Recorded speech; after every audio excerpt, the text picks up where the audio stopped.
Good evening. Welcome back to Hellhound's late night spook show here on the Horror, Metal, and Comics channel. Yesterday I made my Hellhound's Batman Collection Part 1 video where we took a look at some individual comic books featuring the character. I didn't look at all of them. I looked at like a little over half of them. I have some more that aren't in as good condition. All my Golden Age comics from like, you know, the 40s and 50s and even like some 60s stuff are not in great shape at all. A lot of them are missing the cover, and that's the way I got them. But maybe I'll do a video on that another day. But some of them, my more like, I guess, valuable ones are sealed away somewhere. I've got them in a vault type thing. But anyway, yeah, I showed most of them. And I didn't show every comic I have that had the character in it. Mostly just actual Batman titles. But anyway, see that video for more info. This is going to be part 2. We're going to look at books. If you want to hear me go into why I like Batman so much, why he's my favorite, watch the first 7 minutes of yesterday's video, part 1. Yeah, today we're going to look at books, which is pretty much anything you can read that's Batman related, but that isn't a just individual comic book, like in the comic book magazine format. This is going to be graphic novels and trade paperback, omnibus collections, hardcovers, one-shots, just anything that's like a thicker book that's reading material that's not an individual comic book magazine. Alright, so first let's do some like trade paperback collections that just are made up of assorted individual comic issues, just in some kind of order or some kind of theme or something, and then we'll get into the really good stuff, the graphic novels and all that. So, alright, so the first one I'm going to show you guys is the Batman Chronicles Volume 1.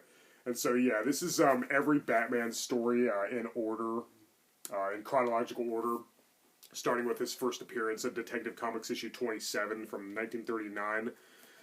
So it's pretty interesting to see where it all came from. He was, of course, created by Bob Kane. Artist Bob Kane, writer Bill Finger. So they should get the most credit with creating the character Batman, because, wouldn't be here without them. And it's got, like, 13 actual comics, but a lot of them are made up of, like, even more stories. So, yeah, here's Batman's first appearance, Detective Comics 27. It tells the origin story, his parents being murdered by the Mugger, who we later find out in another comic is Joe Chill. And then, first see Commissioner Gordon, first see Bruce Wayne. A lot of these early comics are really cool. It's kind of like interesting to see where it all started. I don't think this gave the origin. Now I think about it, I think that was like a later issue. But yeah, a lot of these early comics by Bob Kane and Bill Finger are like kind of like a sleazy, like a crime drama, like detective stories. Whereas Superman comics, Superman debuted in Action Comics issue 1 before Batman came out, also in the late 30s. That was more like superheroes and like science and stuff. This is more like a crime drama detective story. Like I said, it kind of reminded me of like those old pulp fiction like magazines and like and old radio shows. I got a lot of cassette tapes like that, like The Shadow, The Shadow Knows, and Dick Tracy and all that. That's kind of what it feels more like than like actual superhero story. So yeah, it's pretty cool to see where it all came from. They had some cool ideas, they created some cool characters, but the stories are a little bit repetitive. They kind of follow the same formula. There's issue 28. Of course, Bruce Wayne, he's a millionaire socialite, and then, he fights crime. Moonlights as a crime-fighting vigilante of justice, as Batman, usually at night. Another one, you always see him smoking a pipe and stuff. And I will confirm that Batman did indeed kill people in these early comics. And I know there's one in here where he is holding a gun. People might exaggerate a little bit, but a lot of times he would kind of lead to the villain being killed, and he just kind of wouldn't really care much. It wasn't really like he just went around offing them like a homicidal maniac or anything. This is a little different, so. But it's cool to see the evolution of the character, see how far he's come. Again, it's pretty cool. It's like a time capsule. It's like a whole nother world. This is kind of how the 30s and 40s comics were. Alright, I don't want to spend too much time on this, so let's go ahead and get to some later stuff. There's more first appearances. There's issue 33. He was with Detective Comics for a while, and even still to this day, he was always it was kind of like he'd be in like maybe 5 or 6 Detective Comics issues, and then there'd be like a Batman issue, and then it was kind of like that for a while. Then they just started like titling it Batman, but then there's also Detective Comics still going on at the same time, and alright. Like mobsters and gangsters and just crime bosses and stuff. Yeah, Detective Comics 38 was the first appearance of Robin Boy Wonder. Became Batman's sidekick. Okay, yeah, here it is. Yeah, the sensational character find of 1940, Robin the Boy Wonder. Yeah, Dick Grayson's family was murdered by Tony Zuko at the circus. They were acrobats, and yeah, it shows them they're killed there. And then, of course, Batman finds him, trains him, and Robin becomes his partner. And he uses acrobatic skills and his athletic abilities to help the Caped Crusader fight crime. Yeah, here's Batman issue 1. And this was the first appearance of the Joker and the Catwoman. Well, back when she was Selena Kyle, before she was became Catwoman. She didn't wear a cat ears and a cat costume and all that. Okay, so here's the origin. I think there's another Detective Comic story that might show it too before this. But yeah, there's him with his parents and he was a kid. And yeah, the mother shoots him. Yeah, the pearl necklace and all that. Actually, I don't think the pearl necklace, she's wearing it, but I don't think it shows the beads hitting the ground like it is in most versions. Yeah, he's crying. Makes himself really strong, learns other languages, fighting skills. He sees a bat fall through the window. You know, he becomes Batman. We all know that. But anyway, here's the first appearance of the Joker. And yeah, he was... these were a lot darker than other superhero stories at the time. It wasn't... But they're kind of dated by today's standards. They haven't really aged that well. And like I said, some of the stories kind of use the same formula. Yeah, there's the Joker. He was a killer. Like, he would announce on the radio, like, this man will die if I don't receive X amount of money. And then they'd find him with he'd be grinning ear to ear, like right there. He would use his lethal poison on him, his venom, to make them laugh themselves to death. Which is really creepy. I think that could be really creepy. I wish they'd do that in more live-action versions. But yeah, there's a Joker. He's a villain. Yeah, this is his first appearance. And he even wears disguises and has the Joker card, all that stuff, the whole nines.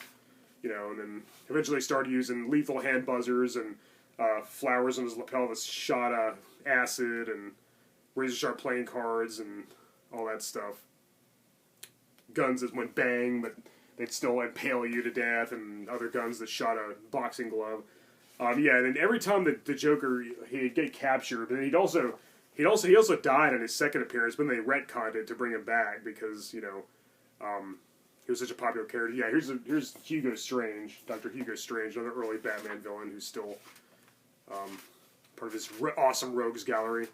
But yeah, I just wanted to show you Selena Kyle real quick. I already spent way too much time on this one.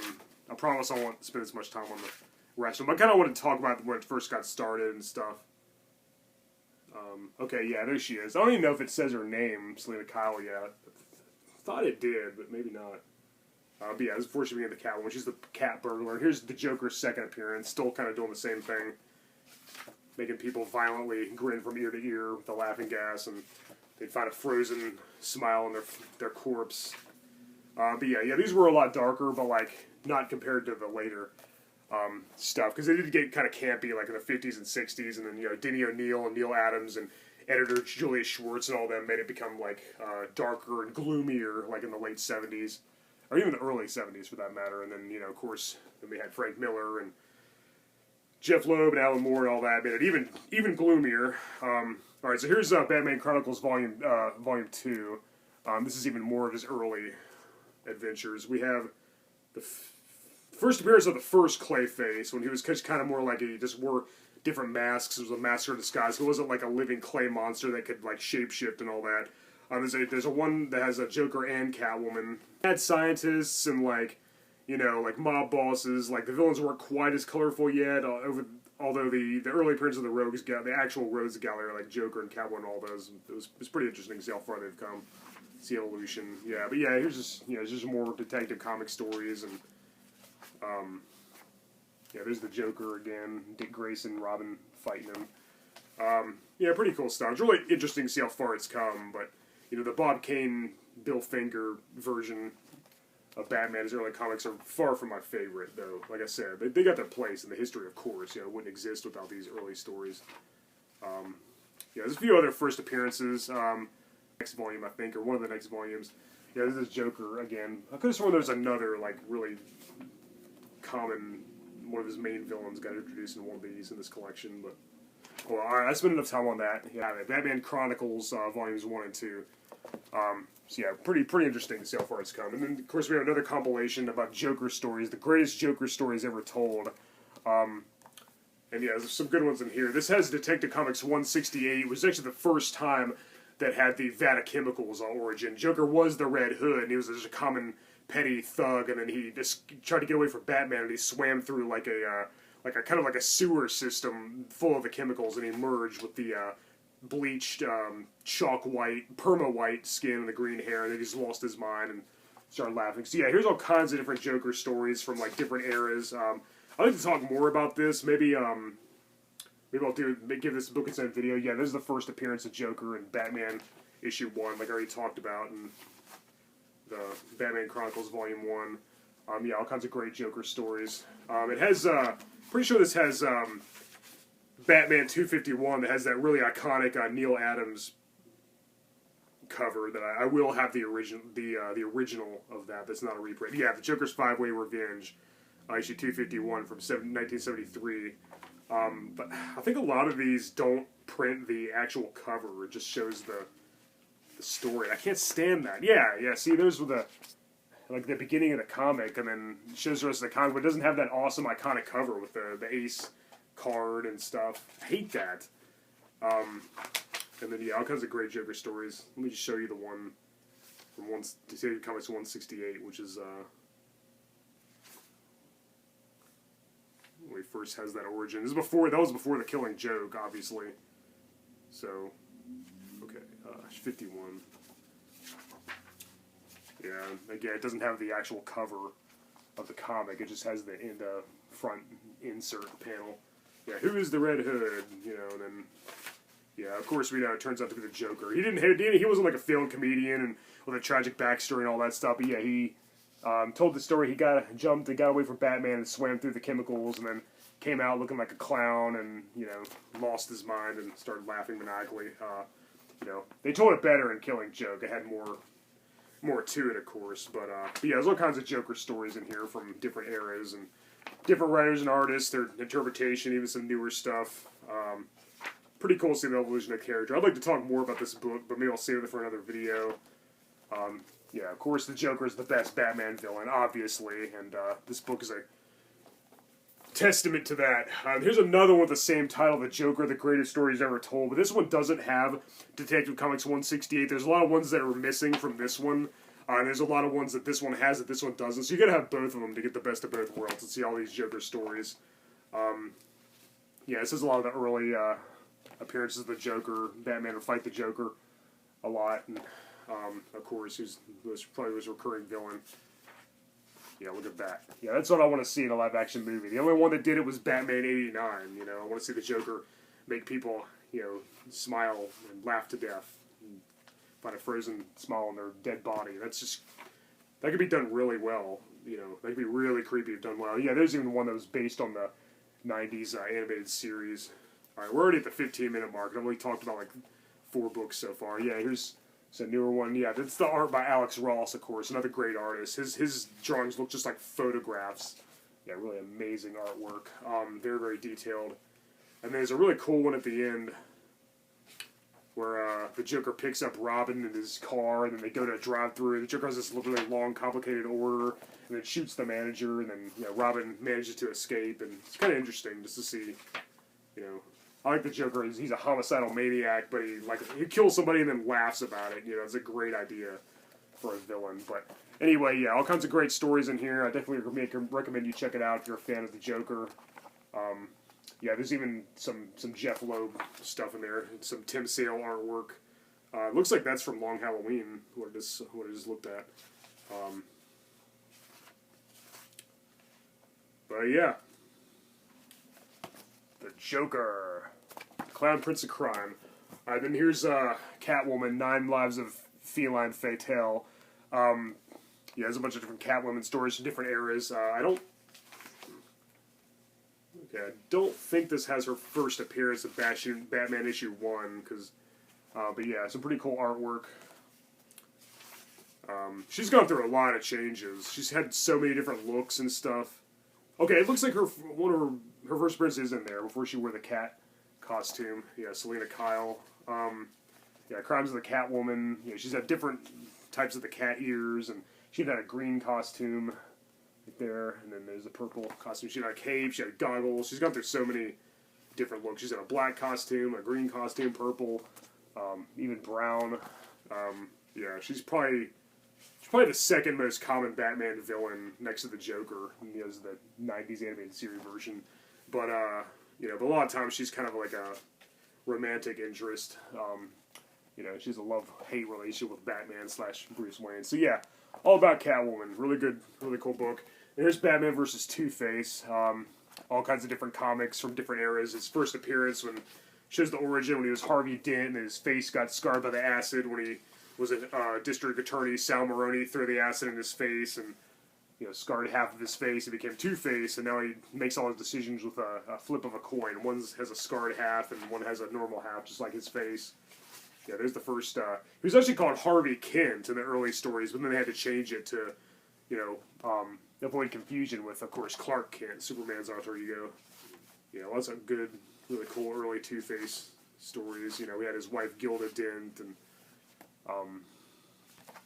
yeah, he's gone through quite an evolution as well. Oh yeah, Two-Face. He was supposed to be on the 60s Adam West TV show, and he's going to be played by Clint Eastwood, but then that fell through. But then they did do an animated version where he was voiced by William Shatner. Yeah, all about Two-Face. He's probably my second favorite Batman villain next to the Joker, honestly. Yeah. It can be really disturbing stuff, because it kind of deals with schizophrenia and like some, you know, themes like a split personality, and just like he's obsessed with duality. He says he was obsessed with the number 2. A lot of his crimes reflect that, and then he kind of struggles with his other personality, you know, because he was a good guy. He was one of Batman's allies. He was Harvey Dent, the district attorney, and his attorney, his face got scarred. He became Two-Face. Then here's a Scarecrow tale. It's kind of the same deal. Dr. Jonathan Crane, when he first became the Scarecrow, and he was obsessed with fear. He's the master of fear. He's a hallucinogenic gas that makes you hallucinate your worst nightmares, things that you're terribly afraid of, phobias. They all come to life, and you're sprayed by his gas. And so yeah, he's probably my third favorite Batman villain next to Joker and Two-Face. Most people would say Catwoman, and she's probably my fourth favorite, but a lot of people say Riddler. Here's one with the Joker and Scarecrow have a fight. Joker uses laughing gas, and Scarecrow uses fear toxin, which is a cool idea. Yeah, I love the Scarecrow. I would like to see more of him in a live-action movie. Cillian Murphy did a great job playing him in Batman Begins, but we didn't see enough of him. So yeah, all about the Scarecrow, the master of fear. Yep. Pretty cool stuff. If you're a fan of the Scarecrow character, this has a lot of different appearances from different eras, starting with his first appearance all the way to some later ones.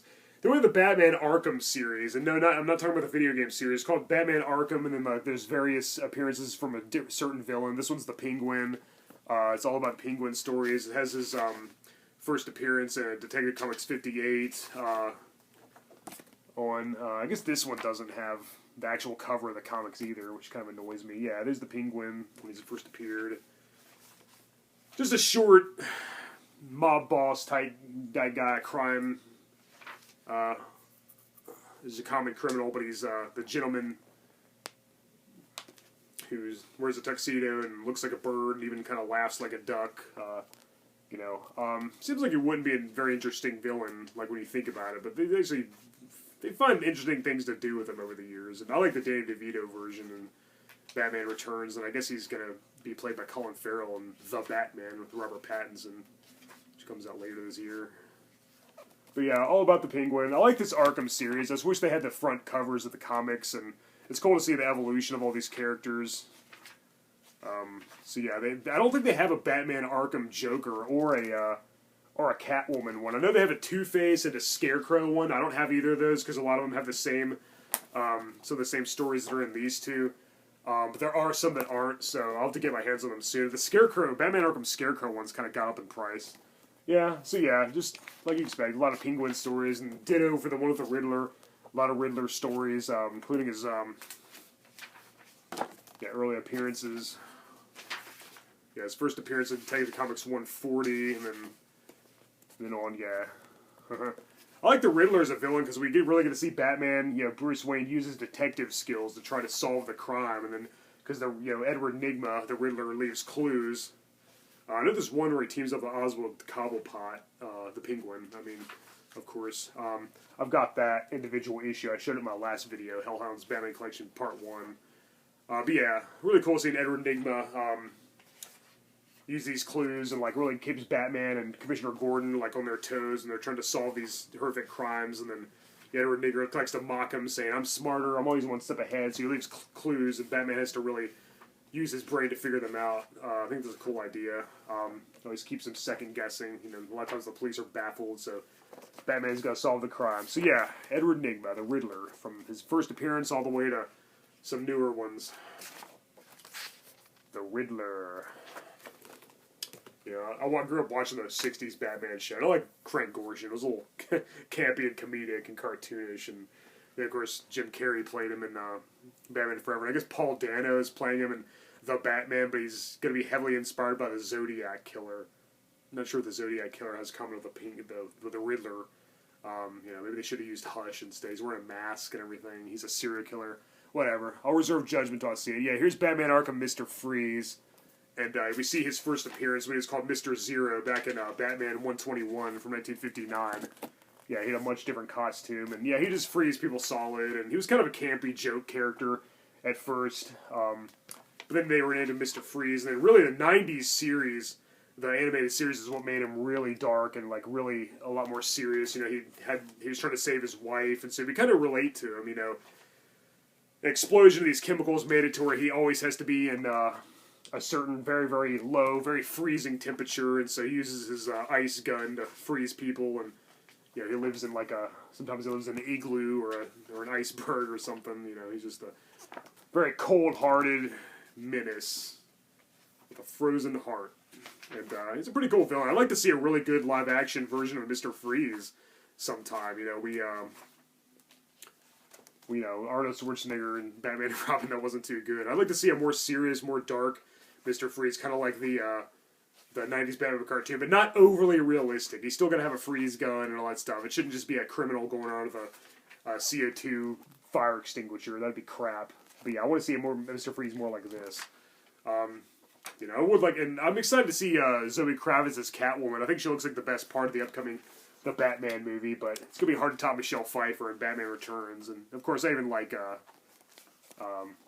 Jolie Newmar and Lee Meriwether and Eartha Kitt. And Anne Hathaway was good at Dark Knight Rises, but wasn't cat-like enough. She didn't look like Catwoman. But yeah, if you're a fan of Mr. Freeze, check out Batman Arkham Mr. Freeze. Sorry if I'm spending too much time on all these. I didn't want to say, here's this one. I wanted to kind of give a little history, give like a little miniature review, and kind of talk about the character. Here's Batman Arkham Poison Ivy. And I'd like to see a better done Poison Ivy than the Uma Thurman version from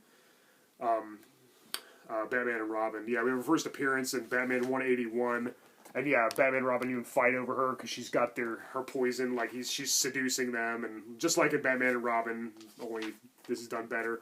And yeah, there's even Wonder Woman fighting against Poison Ivy's plant being. She's one of the few Batman villains that actually has superpowers, along with Clayface and a few others. Mr. Freeze, if you count that, but really he just has a freeze gun. It's not really a superpower.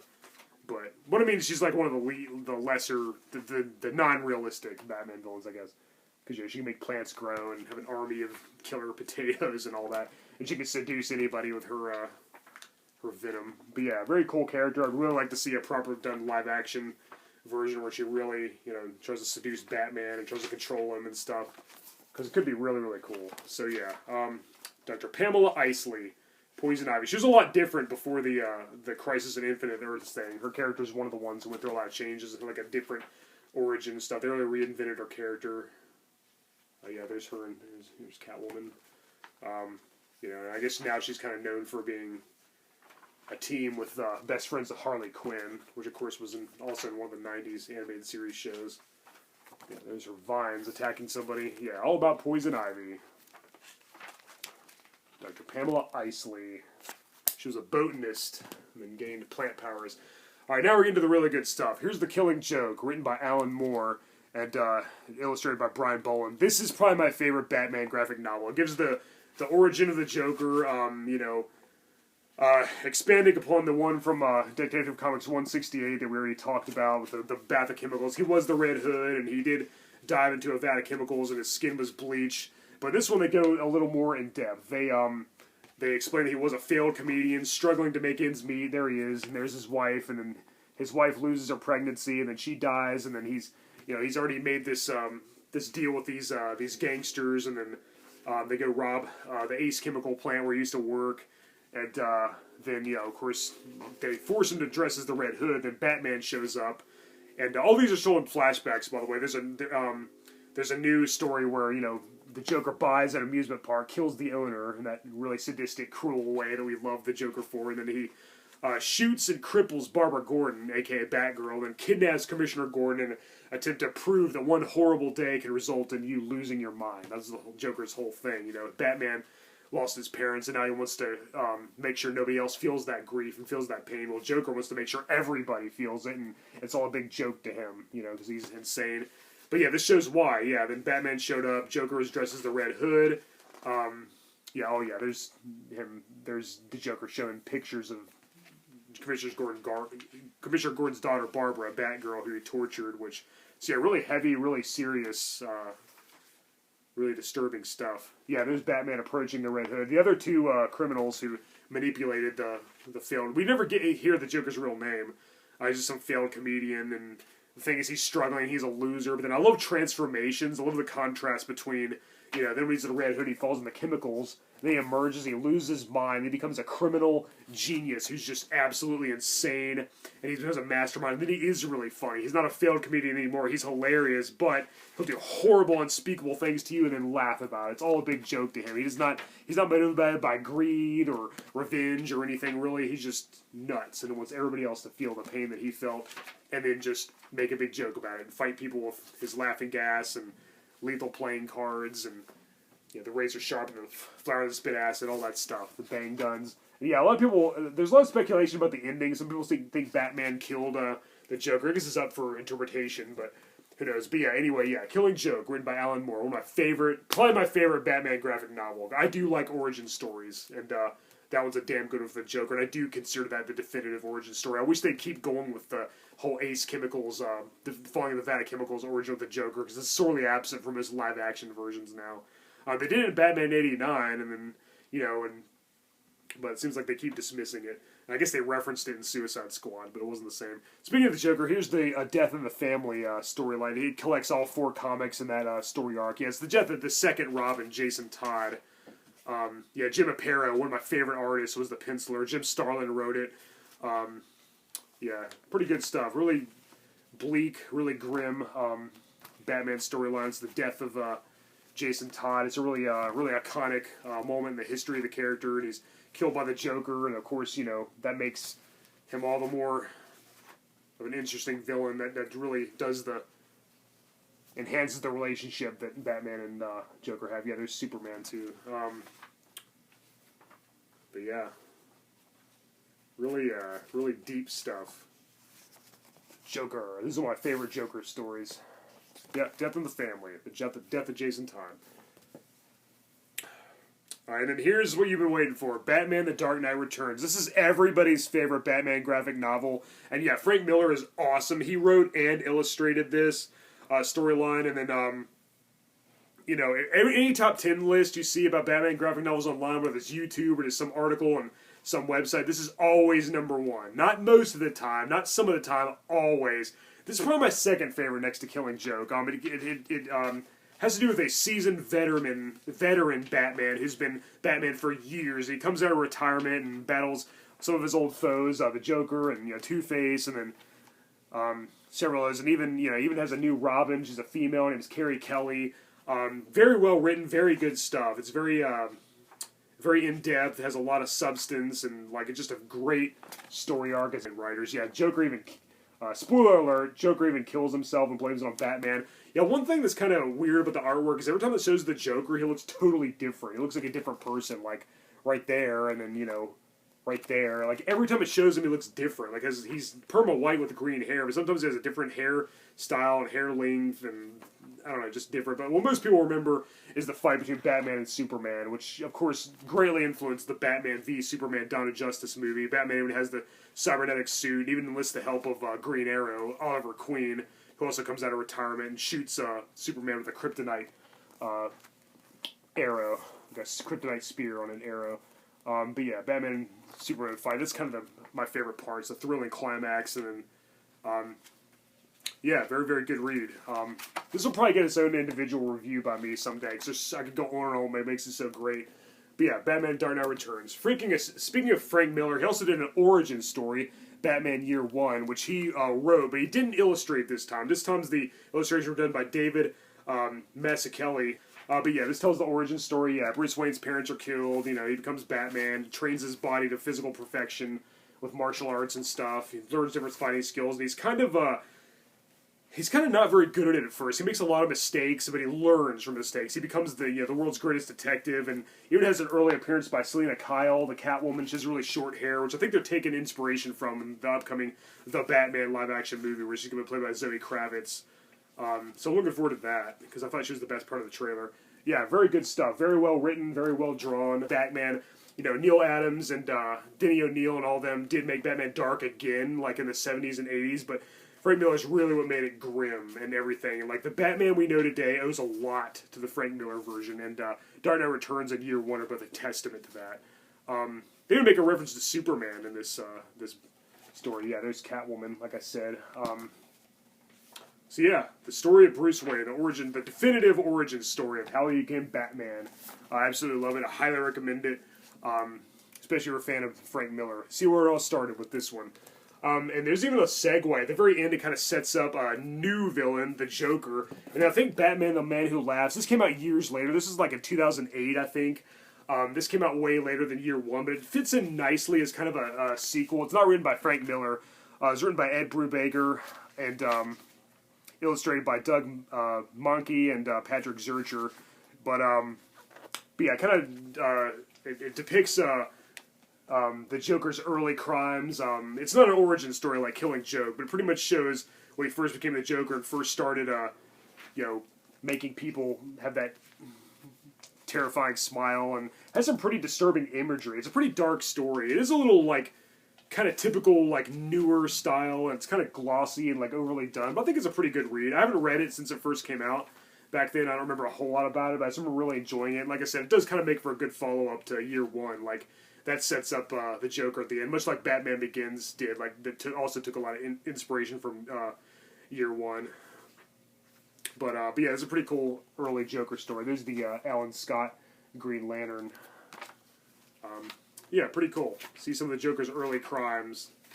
Who first became a homicidal maniac, but not an origin story like Killing Joke, like I said. Batman, The Man Who Laughs. And the movie The Man Who Laughs, with Conrad Veidt, heavily inspired the Joker character, so it kind of came full circle, this title. Okay, so here's Batman Nightfall, Volume 1. This is kind of depicts the whole, the first appearance of Bane leading up to Bane when he broke the bat, you know, that whole storyline that was loosely depicted in, as the inspiration for The Dark Knight Rises. Yeah, it has the first appearance of Bane, the 1993's Batman Vengeance of Bane, issue 1, which I have in my as an individual comic. I got the first appearance of Bane. I showed them in the last video, so see part 1 for more details. Yeah, it shows, you know, Bruce Wayne, you know, fighting Bane and all that stuff. The whole Nightfall storyline, yeah, there's Poison Ivy. I've got this comic also. And, yeah, pretty cool read to see all about Bane. You know, this is the Scarecrow. But yeah, Bane's a pretty cool villain, because he's not just a muscle, he's not just a meathead who's overly muscular and stronger than Batman, but he's also intelligent, too. He's, you know, he really gives Batman a run for his money, both physically and mentally. Yeah, really great character with the Lucha Libre mask and the venom that gives him his power. Yeah, I always thought that it was funny that Bane and Venom, the Spider-Man villain, kind of reminded each other. It's kind of funny how Tom Hardy played both characters now in these live-action movies, but they're kind of their own thing. They kind of did their own thing with it. Yeah, Two-Face's in here, Joker's in here. Yeah, really, really cool story arc. I highly recommend you read Batman Nightfall. Now we're getting into the Jeff Loeb stuff. We have Batman Haunted Night. written by Jeff Loeb and illustrated by Tim Sale. Jeff Loeb's another one of my favorite Batman writers. I think he's great. Yeah, we have like 3 stories here. It's like 3 tales of Halloween. One of them is very heavily inspired by A Christmas Carol. Pretty cool. Yeah, a lot of people don't get into Tim Sale's artwork. It's very exaggerated. Like, the Joker looks like he has like 100 teeth and stuff. But I really dig it. I think it's really grown on me. I think it's awesome. I think he's a great artist. But yeah, really cool Batman story. Yeah, Haunted Night, Halloween, and all that. Yeah, there's the Mad Hatter and the Joker and the Scarecrow feature prominently. And then, yeah, Poison Ivy. Yeah, at the end is, yeah, the Penguin. Yeah, really cool read, but it's not quite as good as Batman The Long Halloween, also written by Jeff Loeb and illustrated by Tim Sale. This is probably my 3rd favorite Batman graphic novel next to Killing Joke and Dark Knight Returns, because it is just awesome. This is the definitive origin story for Harvey Dent becoming Two-Face. We see, Batman teaming up with Commissioner Gordon and Harvey Dent to bring down Holiday, a new killer who always kills only on holidays and leaves behind a clue pertaining to whatever holiday it is. Yeah, then we see Harvey Dent being scarred by Sal Murray's acid. This one utilizes all the Rogues Gallery beautifully. All the Batman villains and supporting characters are depicted really well. It's really, really cool stuff. I love the illustrations. I love the storyline. Yeah, we get to see Harvey Dent become Two-Face at the end, and then it's like he's like a new menace that Batman has to deal with, and then, the themes of guilt and betrayal and, all that stuff is done there prominently. Dent's got, Gilda, and it all takes an emotional toll on every character involved. It's done in a very dark and very interesting way. There's also Batman Dark Victory, also by Jeff Loeb and Tim Sale. This was kind of the definitive origin story for Dick Grayson, how he becomes Robin, how he becomes Batman's sidekick, and they become partners and end up fighting together. Really cool stuff. It also utilizes the characters really well. It's not quite as good as Long Halloween, but it's damn close. Yeah, it's got Mr. Freeze and Poison Ivy and a lot of the classic villains you would expect. Yeah, it shows the origin of Dick Grayson. Yeah, there's Catwoman. Yeah, really cool stuff. Like I said, I do like Tim Sale's illustrations, and I really like Jeff Loeb's writing style, because he does great stories. Batman Dark Victory. Check it out. Jeff Loeb also did Batman Hush, another one of my all-time favorite graphic novels. Now, this one wasn't illustrated by Tim Sale. This was done by Jim Lee, who's best known for the 90s revival of X-Men, along with writer Chris Claremont. They did a bang-up job. Yeah, Batman Hush. They adapted this in an animated movie recently. They kind of changed the ending. Like, Riddler was pulling the strings, but this time Hush is the Riddler in the cartoon. It looks like they're taking some inspiration for the upcoming The Batman as well, because the Riddler's the main villain, and it looks like Killer Croc's in it, Harley Quinn's in it, Catwoman's in it. Killer Croc is replaced by Bane in the animated movie. It's Poison Ivy. Yeah, great artwork. Jim Lee's an amazing artist. He always makes the heroes really heavily muscled and stuff, but yeah, it's great stuff. Great storyline. One of my favorites. Then we have some more. There's Batman Terror, where the Scarecrow and the Catwoman feature prominently. This is a newer one. This came out. I bought this shortly after Batman Begins came out, and I was on a Scarecrow kick, so I tried to buy all kinds of Scarecrow stories. Pretty cool, yeah. Scarecrow and Catwoman. And here's As the Crow Flies, with Scarecrow and the Penguin, and Jonathan Crane even becomes a big, huge, mutated scare beast thing. He's like a big, huge Godzilla-like monster, and it looks like a scarecrow. It's kind of weird. It's a little out there. I haven't read any of these since I first bought them, when they first, shortly after they came out. And like I said, after I watched Batman Begins, and I was obsessed with Cillian Murphy's performance as a Scarecrow. I need to get more Dennis O'Neil, Neil Adams stuff. I wish they did more. They did that Batman 251. They did a lot of Batman stuff, and then a lot of Green Lantern and Green Arrow stuff. He did that iconic cover, like I said, for Batman 251 with the Joker. And they also did that iconic cover with Ra's al Ghul appearing like he killed the Batman, which is cool. Then speaking of Batman Begins, here's the illustrated companion piece. It's pretty much just a graphic novel depicting, adapting the movie to Batman Begins. There's some other Batman stories at the end. Yeah, pretty cool. Like I said, I bought this, after I left the theater, I went to the mall and bought this, right after I saw Batman Begins. Pretty cool companion piece. And then, of course, that's pretty much it. Then, of course, Batman also appeared in Justice League comics. Him and Superman weren't in a lot of the early ones. They would appear briefly, at the end. I guess there was for continuity reasons or whatever. They weren't really in it a lot. But, yeah, there's Superman. Yeah, Justice League first debuted in Brave and the Bold issue 28, I believe, and then they got their own series, and yeah, Batman was, of course, a founding member. But him and Superman weren't in a lot of the early videos. First Batman is part of the Justice League. Here's the New 52 version of the Justice League. New 52 got a little too weird, and I think they knew that when they were starting with Rebirth. But I did kind of like these early retelling of the origin story and a new continuity for the Justice League. And so I did read this, Justice League Origins, and I read Flashpoint, which is the Flash story. But I'll get more into this. Maybe I'll do a Justice League collection video, and I'll talk more about other collections featuring an ensemble piece, which have, you know, Batman featuring prominently in them. But yeah, and I'm going to get even more Batman stories eventually. Yeah, he was a big part of Crisis. He didn't feature as prominently in this one, but you know, if they did like an animated adaptation now, he'd probably be a main character. And then, of course, yeah, he was the whole Death of Superman, World Without a Superman, and Return of Superman story arc. He was there for the funeral and everything, and yeah, pretty cool stuff. I've got a lot of these individual issues, but I'll talk more about that when I get to my Superman collection. Alright guys, well yeah, there's my Batman graphic novels. I hope you enjoyed this video. Let me know what your favorites are in the comments below, and I'm going to go review some more DC stuff. Thank you for watching. I'm Hellhound. Thank you for watching my late night spook show here on the Horror, Metal, and Comics channel. Long live Batman. Later.